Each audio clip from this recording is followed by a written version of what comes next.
नमस्कार, D focus में आपका स्वागत है। मैं हूं हिमांशु और हम लोग इस समय बोकारो के जहां पे प्रथम चरण होने वाला है और जिला परिषद 14 नंबर पे है, जहां की तस्वीरें हम दिखा रहे हैं। हम आज एक ऐसे प्रत्याशी से आपको रूबरू कराने जा रहे हैं जिनके बारे में चर्चाएं जोरों से गर्म है। हमारे साथ इस समय बात करने के लिए इस मकान पे जो खड़ी महिला है उनका नाम है गुलाबी देवी, और गुलाबी देवी हमारे साथ हैं इस समय। और गुलाबी देवी की जुबानी, गुलाबी देवी के दर्द को समझेंगे, क्योंकि गुलाबी देवी पिछले 5 सालों तक इन क्षेत्रों का प्रतिनिधित्व किया है। तो गुलाबी देवी से जानेंगे कि अपने क्षेत्र में कितना उन्होंने विकास किया, और गुलाबी देवी और उनके पति की कहानियां भी सुनेंगे कि आखिर क्या कारण रहा कि सत्ता पे आने के बाद गुलाबी देवी ने अपने पति को छोड़ दिया, और पति ने क्यों जिला परिषद 14 नंबर से नॉमिनेशन किया, ये भी जानेंगे। गुलाबी जी, आपका बहुत स्वागत है। नमस्ते, सबको जोहार। गुलाबी जी, पहले ये हमें बताया कि 14 नंबर वार्ड से आप 5 साल अपने क्षेत्र में रहे, तो क्या क्या विकास किया और क्या क्या काम किया? विकास में तो देखिए, उधर पहले का तो 3-4 साल का तो हम नहीं बता सकते। तब तो मेरा पति ही सारा कुछ संभाल रहे थे, वही संभाल रहे थे। उसमें हम नहीं बता सकते क्या हुआ नहीं हुआ। उसके बाद से जब से हम लोग पति पत्नी अलग हुए, हम मायके में रहने लगे, तब से हम कहीं काम भी किए। जैसे कि सोलर टंकी वाला 3-4 पंचायत में हो गया, उलगड्डा में, अंगबाली दक्षिणी में 2 जगह हो गया। फिर मायापुर में घाट भी है, गढ़वाल भी है। फिर सोलर वाला टंकी स्वास्थ्य केंद्र में मायापुर पंचायत में हम दिए हैं। उसके बाद गुलाबी जी, क्षेत्र में जनता बड़ी जोरों से चर्चा कर रही है, क्योंकि 4 प्रत्याशी आप हैं। 4 प्रत्याशी में 2 झारखंड मुक्ति मोर्चा के हैं, आपके पति भी झारखंड मुक्ति मोर्चा के समर्थक हैं, और आप भी झारखंड मुक्ति मोर्चा के समर्थक ही मानी जा रही है। लेकिन क्षेत्र में चर्चा है कि गुलाबी देवी ने 5 सालों में चुनाव जीतने के बाद अपने पति का साथ नहीं दिया, तो इस बार चुनाव जीतेगी तो क्या जनता को साथ देगी? तो किसने साथ छोड़ा? पति ने साथ छोड़ा। क्या हुआ, कहानी जरा बताएं। हमको तो पहले पंचायत चुनाव में हमको उतार दिया। हमको नॉलेज नहीं था पंचायत चुनाव के बारे में, किस तरह होता है नहीं होता है, हम नहीं जानते थे। पति बोला कि चलो खड़ा हो जा। हम जानते थे कि पति हमको सपोर्ट नहीं करेंगे, इसीलिए हमको मन नहीं था कि हम खड़े हों। तो पति का दबाव में हम खड़े तो हो गए। उसके बाद में वो हमको नहीं बताते थे किस तरह काम करना है, किस तरह नहीं करना है। अपने से ही अपना सदस्य लोग से पूछते थे किस तरह करना है, किस तरह नहीं। उसमें हम जानकारी ले लेते थे। और पति तो पंचायत में घूमते थे, हम तो नहीं जानते थे, नहीं देखते थे कहाँ क्या दिक्कत हो रहा है, नहीं दिक्कत हो रहा है। इसीलिए हम पंचायत से भी थोड़ा सा दूर रह गए। अपने से जाते, डोर डोर विजिट करते, तो हमको पता चलता कि कहाँ मेरा पंचायत में दिक्कत हो रहा है, नहीं दिक्कत हो रहा है। इसलिए हमको जानकारी नहीं था। पति जिस तरह बताते थे उस तरह हम पंचायत में बात उठाते थे, अपना आँख से देखते थे, वहाँ का फिर उठाते थे। इसीलिए मतलब आपका कहना है कि 5 साल जिला परिषद आप रही, लेकिन पति ने ही मोर्चा संभाल कर रखा।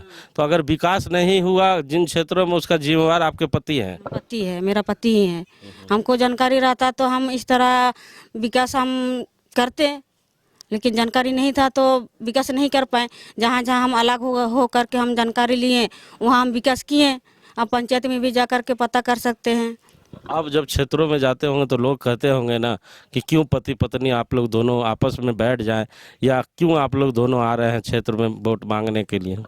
हाँ, सवाल तो होता ही है, बहुत जगह सवाल होता है। जनता का सवाल तो है, पति पत्नी खड़े हैं तो हम दोनों का तो सवाल उठेगा ही। तो जिस तरह मेरे साथ दिक्कत हुआ वही सब हम पंचायत में बताते हैं। इसीलिए आप लोग के बीच में नहीं आ पाए, सेवा नहीं कर पाए। अगला मौका हमको मिलेगा तो हम हमको तो दोबारा आएंगे तो हम पूरा दिल से हम जनता का सेवा करेंगे, और जहाँ भी छूटा होगा काम वो हम पूरा प्रयास करेंगे, काम करेंगे। मतलब ये साल पति पत्नी के लड़ाई के बीच ही चला गया, अगले बार अगर जनता आपको मौका देगी तो कुछ काम कर पाएंगे? जी, काम कर पाएंगे। पति भी आपके वोट मांग रहे हैं, क्या कहना चाहेंगे जनता से? जनता से हम इतना ही कहना चाहेंगे, जनता लोग तो अभी जागरूक हो गए हैं, किसको देना है किसको नहीं देना है। उन लोग सोच समझ करके दे, अच्छा व्यक्ति को चुनेंगे, अच्छा सदस्य को चुनेंगे तो पंचायत में भी विकास होगा। गलत लोग चुनेंगे सदस्य लोग को, गलत सदस्य लोग को चुनेंगे तो पंचायत में विकास नहीं हो पाएगा। आपने एक बात और कहा कि रोड जो बनता था उसमें पति और पति के भाई कमीशन लेने पहुंच जाते थे। हाँ, 2 जगह मायापुर पंचायत में हम गए, जहाँ पे गढ़वाल दिए थे हम काम। और उसके बाद फिर तालाब का भी काम था, तो तालाब का काम में हम ठेकेदार से बात किए, तो ठेकेदार बोला कि आपका देवर ही हमसे बात किया है, डील किया है, उस तरह हमको ठेकेदार बताया। क्या डील किया था? वही कमीशन लिया। कमीशन लेता है? हाँ, कमीशन लिया। मतलब जिला परिषद क्षेत्र में जो काम करता है उसका कमीशन लेते थे? लेते थे। हमको इस तरह पता चला कि नहीं तो आपका देवर ही हम लोग से कमीशन ले लिया है। हम तो डॉक्टर साहब नहीं ना लेते थे? डॉक्टर साहब तो वो तो अंदर में रहते थे, उसका भी नाम आया दो दो जगह नाम आया। तो डॉक्टर साहब और उनके भाई जो आप काम कराते थे उस पर कमीशन ले लिया? जी, कितना ले लिया करते होंगे? वो तो ठेकेदार लोग नहीं बताते हैं, बोलते हैं कि नहीं तो उन लोग से हम लोग भेंट किए, हम लोग को सारा कुछ मैटर बात हो गया। तो हम ठेकेदार सबसे बात करते थे कि हमको जानकारी नहीं मिलता था। पंचायत में भी काम करवाते थे, जो वहाँ जिला से पंचायत जाता था तो हमको परमिशन नहीं इंफॉर्मेशन नहीं मिलता था ठेकेदार की काम यहाँ हो रहा है। हम अपने से जिला में जा करके पता करते थे, तब हमको पता चलता था मेरा क्षेत्र में काम होता है। ठेकेदार भी मेरा पति से बात करके ठेकेदार अपना काम स्टार्ट कर देता था।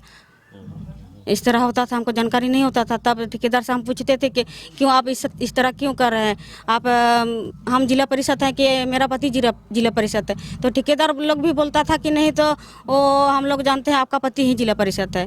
तो ऐसा तो नहीं है, किसका नाम है जिला में आप बताइए। तो बोला कि वो आप लोग का मैटर है, आप लोग समझ लीजिए। हम तो डॉक्टर साहब से बात किए हैं, चाहे आपका देवर से बात किए, इस तरह हमको सुनने को मिलता था। तो हम चुप हो जाते थे। तो सुनिए आपने कहानी गुलाबी देवी की जुबानी, जो लगातार अपने क्षेत्र के विकास को लेकर चिंतित जरूर है, लेकिन इनका साफ तौर पे कहना है कि पति ने चुनाव मुझे लड़ाया और चुनाव लड़ने के बाद आपसी विवाद के कारण उन्होंने मुझे ज़रूर छोड़ दिया, लेकिन क्षेत्र की जनता को मैंने नहीं छोड़ा है।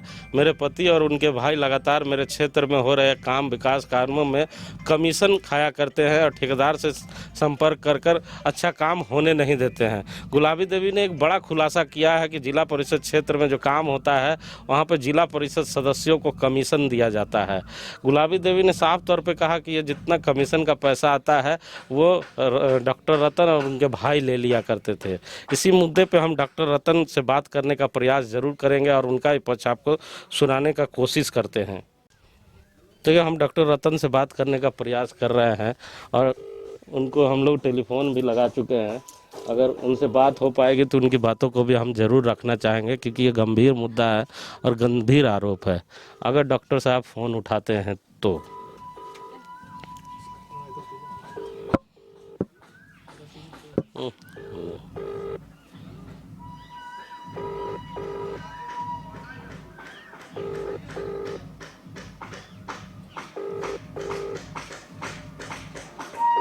आप जिस व्यक्ति को तो सुना आपने, डॉक्टर रतन साहब लगातार इसी तरह क्षेत्र की जनता भी कह रही है कि जब भी डॉक्टर रतन के पास पहुंचते हैं वो टेलीफोन नहीं उठाते हैं। हम लोगों ने प्रयास किया है और आगे भी प्रयास करते रहेंगे, उनका पक्ष जानने की कोशिश करेंगे। कैमरामैन देवेंद्र के साथ जीपी हिमांशु।